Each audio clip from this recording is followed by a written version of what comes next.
Գյումրիում օդի մեջ փոշի պարունակությունը Հայաստանում ամենաբարձրերից մեկն է արդեն մի քանի տասնամյակ։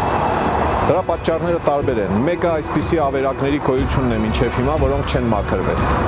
Պատճառներից մյուսը կանաչ տարածքների ոչնչացումն ու նվազեցումն է եղել, ռոռոկման համակարգի բացակայությունը, ինչպես նաև շինարարության նորմերի խախտումները։ Այս խնդիրները իշխանության գալու դեպքում Եվրադաշինքը լուծելու է առանց մեծ դժվարությունների, սա կարելի էր անել ավելի վաղ։ Սիրելի համաքաղաքացիներ, մարտի 30-ին մասնակցեք Գյումրու ավականու արտահերթ ընտրություններին եւ քվեարկեք Եվրադաշինքի օգտին։ Քվեաթերթիկ համար 6։ Քերծվածքակայուն, ջրադիմացկուն եւ հարվածակայուն լամինատների նշված տեսականին ձեռք բերեք իդեալ համակարգի խանութ սրահներից 1 քառակուսի մետրը սկսած ընդամենը 2450 դրամից։ Դավիթ Գալստյան, Սպուտնիկ Արմենիա, հարցս երևի երկու նախարարներին եմ ուղղում։ Դուք ասացիք, որ բեռնափոխադրումների հարցն է քննարկվել, ուզում եմ հետաքրքրվել, արդյոք քննարկվել է սահմանին հայ բեռնատարների վարորդների համար դիզվառելիքի թանկացման հարցը, որը զգալի մեծ թանկացում տեղ ունեցավ եւ մեծ դժգոհություն առաջացրեց վարորդների շրջանում։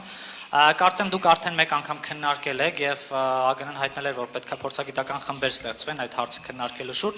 Արդյոք որևէ նորություն կա կամ տեսլական կա, թե ինչպես այդ հարցը պետք է լուծվի։ Շնորհակալություն։ Հարգելի պարոն նախարար, եթե դեմ չեք, ես սկսեմ։ Այո, աշխատանքներ այդ ուղղությամբ տարվել են, ձեր նշած փորձագիտական խմբերը կամ փորձագետները կամ աշխատանքային խումբը այդ ուղղությամբ աշխատել է, մենք մոտավորապես ունենք բանաձև, որը երկու երկրների համար էլ եւ երկու երկրների բեռնափոխադրողների համար էլ եւ վարորդների համար էլ որոշակի պարզեցումներ եւ ավելի հարմարավետություն կառաջարկի, առաջիկայում կվերջնականացվեն աշխատանքները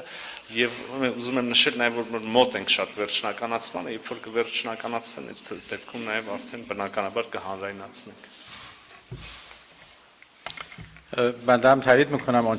Ես էլ հաստատում եմ այն ինչ որ նշեցին պարոն նախարարը, մենք այսօր քննարկեցինք այդ հարցը։ Քննարկեցինք այդ հարցը, որ դուք նշեցիք, եւ նաեւ մաքսային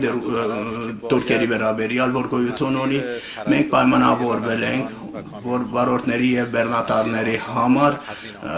ճանապարհը պետք է լինի հեշտ, ծախսերը պետք է նվազեն, որպեսզի բեռնափոխադրումների ուղղությամբ կապերը զարգանան երկու երկրների միջև, այդ ուղղությամբ ձևավորվել է աշխատանքային խումբ եւ մենք էլ հանձնարարել ենք կոմիտեին, որպեսզի հետամուտ լինեն այդ մանր խնդիրների լուծմանը։